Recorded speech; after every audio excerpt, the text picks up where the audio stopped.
大家好，我係225 Series。今日咧，我就討論下 JailBus A320、A321個頻道同埋 Roblox 嘅行為。我收到好多個投訴，關於 JailBus 喺度搞我朋友 Android A181、A224，成日搞事喺嗰度遊戲。你點可以咁樣好威嘅咩？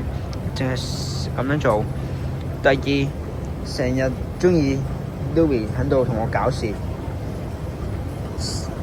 話我個朋友 A181、A224垃圾，你其實係咪好假？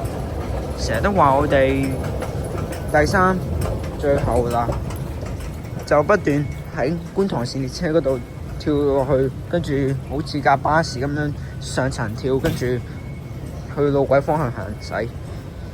嗱，我見到佢喺度路軌度俾 QM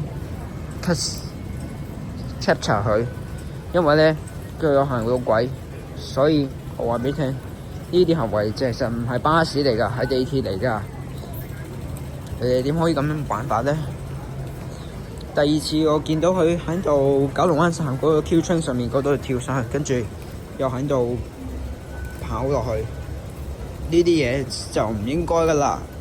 呢個真係不可容忍，因為咧跳上路軌係一個行為。而家係地鐵，唔係巴士，唔好好似巴士咁樣跳上去咁樣做啦。嗱，JailBus A320、A321，我同你講，如果你聽到呢個行為，我已經同 Android A181、A224 ban 你，等你以後唔好再搞噶啦。你道歉即係道歉冇用，我已經同咗 Android A181、A224 Bob 喺度 ban 你啦。我已經唔會再同你做 friend， 加上我已經 ban 你嘅ban 你嘅 Roblox 帳號。嗱，今日嘅頻道正式到呢度，希望多啲支持。